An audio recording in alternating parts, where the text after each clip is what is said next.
In order to demonstrate this, I first of all have to demonstrate an electroscope. Now, a simple electroscope just has pieces of foil that are hanging. And when I put a charge on the electroscope, some of that charge spreads out to the foil, and then the foil is repelled from each other, and you can detect the presence of the charge. My electroscope is a little bit more complicated. It's made up of this metal ball here that's connected by metal to this vertical bar.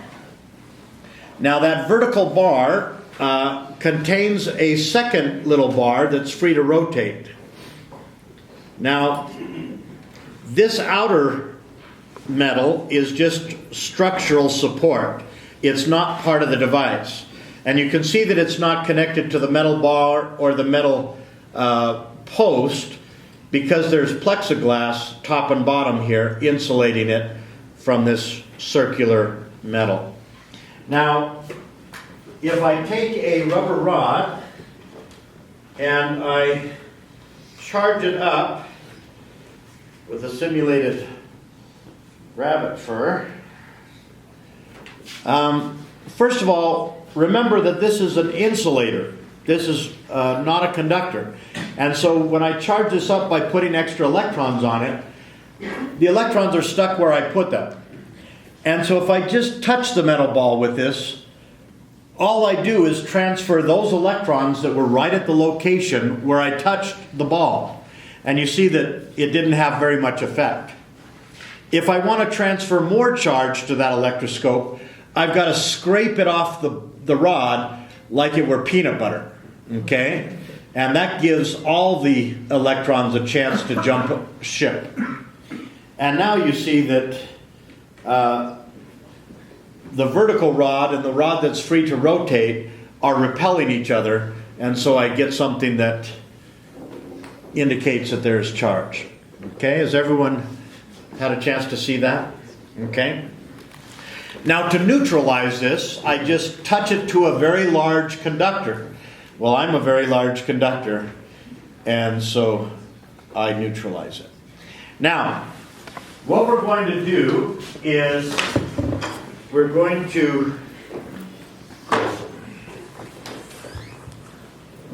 start with a neutral can, and we're going to dump a bunch of electrons in this can with this Wimshurst machine. Now the Wimshurst machine is a way of separating negative charge from positive charge through a process called induction that we'll talk about towards the end of the semester. But suffice it to say that now I just collect electrons here and I'm missing electrons over here, and so this rod would be negative, this rod would be positive. And if I turn the crank and collect the charge, I can build up enough charge that it actually jumps the gap. Now, Friday we'll start talking about voltage. But your gut tells you that voltage is all about fear. How afraid should I be of that? Okay? And it turns out that in order to jump a 1 centimeter gap of air, you need 30,000 volts. Okay? So we're generating a fair amount of voltage here. Now, what I'm going to do is I'm going to start with this can being neutral. I know it's neutral because I'm touching it. I can show it's neutral by taking this wand and nothing. Okay? So you keep her the wand. Okay? Now, I'm going to take this chain and hang it on the negative side and put the negative side away from the positive side so it can't jump a spark. And I'm going to turn the crank, generating electrons and dumping them into the inside of that can.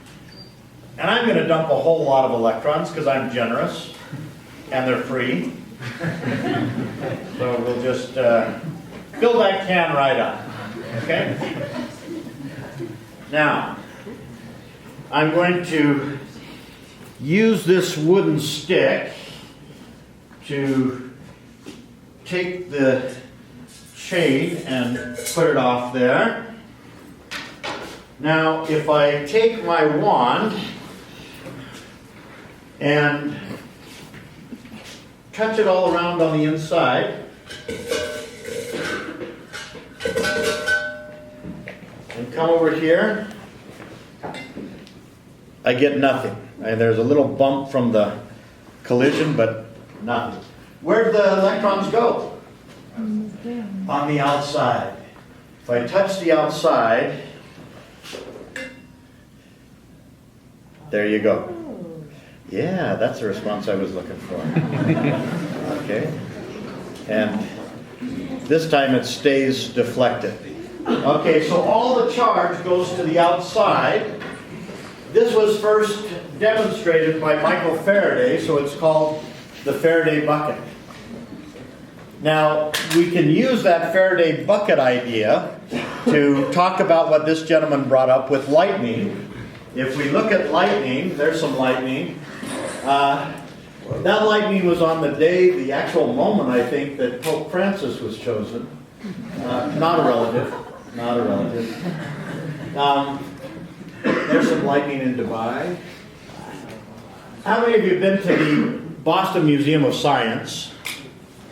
They have the most marvelous Van de Graaff generators. In truth, only one of these is a Van de Graaff generator, and the second is just a facade. But in one of these, I'm not sure which one it is, there's a giant rubber band that rolls up and down. And just like our little Van de Graaff, we spray charge on it with a metal comb, and we take the charge off at the top. And they build up huge charge distributions up there. Now, what they have here is a graduate student, because they're expendable, in a metal bird cage. And what they do is they charge up the Van de Graaff, and then they lift up the bird cage until they get lightning.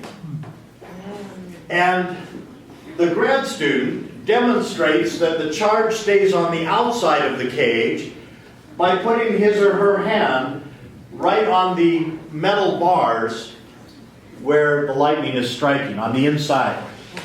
Now, we used to take our kids there all the time, and there was one grad student who was more brave than the rest. And what he would do is he would put his tongue right on that bar on the inside. And I tell my kids, that's my hero. That's who you want to grow up to be. That's who you want to be. Now,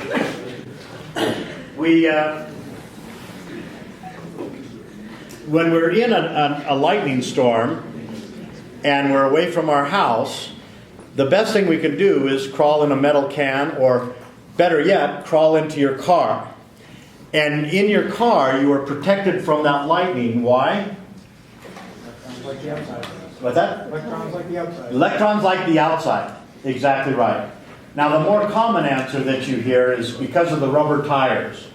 And the rubber tires will protect you from the lightning if your rubber tires are 1 mile thick. I don't have tires like that. It turns out that it's the Faraday cage, the metal cage around you, that protects you. If you're in a Corvette, you're toast.